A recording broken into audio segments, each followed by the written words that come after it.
श्री कृष्ण जी के द्वारका धाम में आकर अगर आप भेंट द्वारका के दर्शन नहीं करते हो तो द्वारका धाम के दर्शन आपके अधूरे माने जाते हैं। चारों तरफ से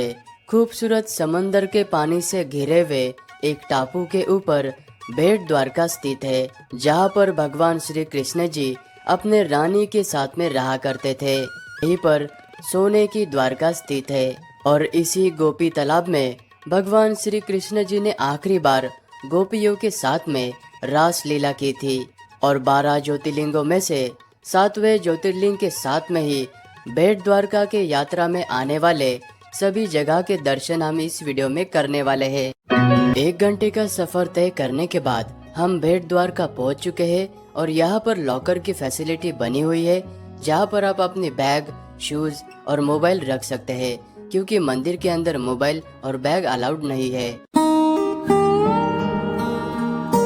गोमती नदी के तट पर बसे हुए द्वारका में भगवान श्री कृष्ण जी का राज दरबार हुआ करता था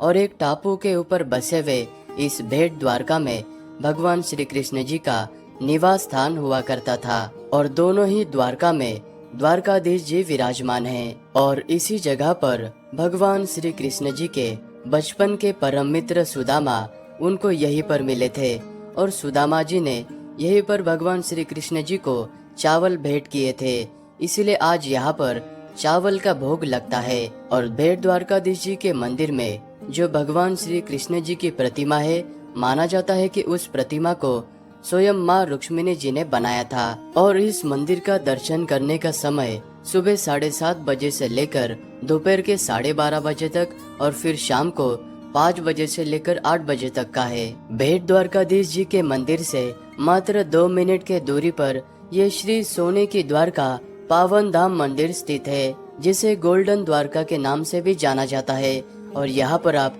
सुबह 9 बजे से लेकर शाम के 7 बजे तक आ सकते हैं और यहाँ पर 40 रुपीज एंट्री टिकट लिया जाता है। इस मंदिर को अंदर से बहुत सारे शीशे का इस्तेमाल करके बहुत ही अच्छी तरह से बनाया गया है और मंदिर के अंदर आपको भगवान श्री कृष्ण जी के बचपन में किए हुए सारे लीलाओं के प्रतिमा के रूप में दर्शन होते हैं, जैसे कि कंस मामा का वध, पूतना मोक्ष और साथ ही में पूरे भारत वर्ष के साधु संत और देवी देवताओं के बहुत ही खूबसूरत झांकी आपको यहाँ पर देखने को मिलती है।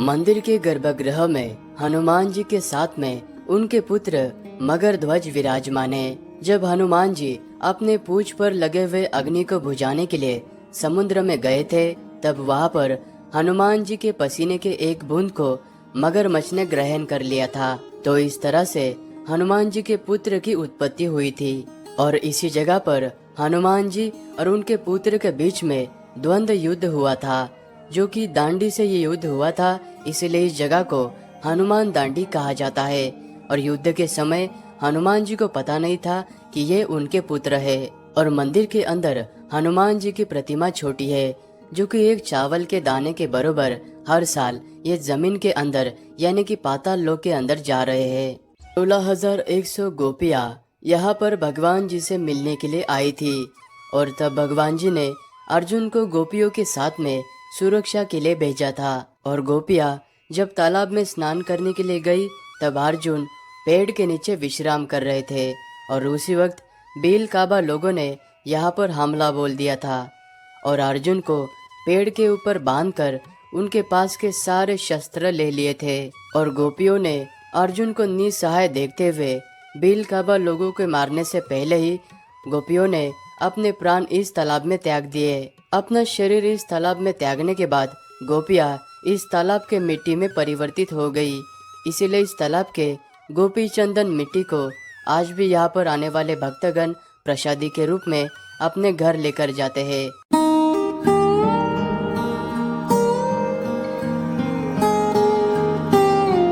अभी हम नागेश्वर ज्योतिर्लिंग मंदिर के पास में आ चुके हैं, जो कि 12 ज्योतिर्लिंगों में से एक पवित्र ज्योतिर्लिंग है और ये मंदिर द्वारका से 17 किलोमीटर और भेंट द्वारका से 22 किलोमीटर के दूरी पर स्थित है और मंदिर के अंदर दर्शन करने के लिए जाने के लिए आपको कुछ इस तरह से आधे घंटे के लाइन में खड़े होकर दर्शन करने के लिए जाना होता है।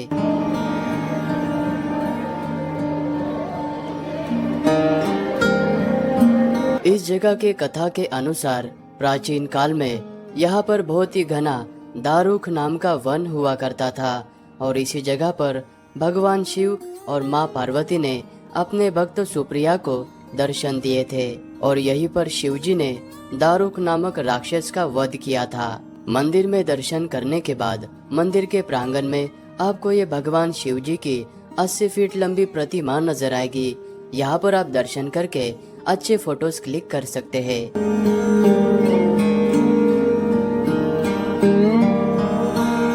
इस खूबसूरत बीच के किनारे पर एक पहाड़ी की चट्टान के ऊपर ये मोमई माता जी का मंदिर स्थित है और मंदिर के यहाँ से आपको नीचे ये खूबसूरत बीच नजर आएगा और बाकी के सारे बीच समंदर के रेत से बने हुए होते हैं, लेकिन ये वाला बीच सीपीओ और शेल से भरा पड़ा है और इस बीच के लहरें बहुत ही धीमी गति से चलती है। द्वारका से 13 किलोमीटर के दूरी पर ये खूबसूरत शिवराजपुर बीच लोकेटेड है। पूरे गुजरात का सबसे खूबसूरत ये बीच, इसे ब्लू फ्लैग टैग मिला हुआ है और द्वारका से भेट द्वारका जाने वाले हाईवे रोड के पास में ये बीच लोकेटेड है। तो आप भेट द्वारका जाते वक्त यहाँ पर भी आप जरूर विजिट करना।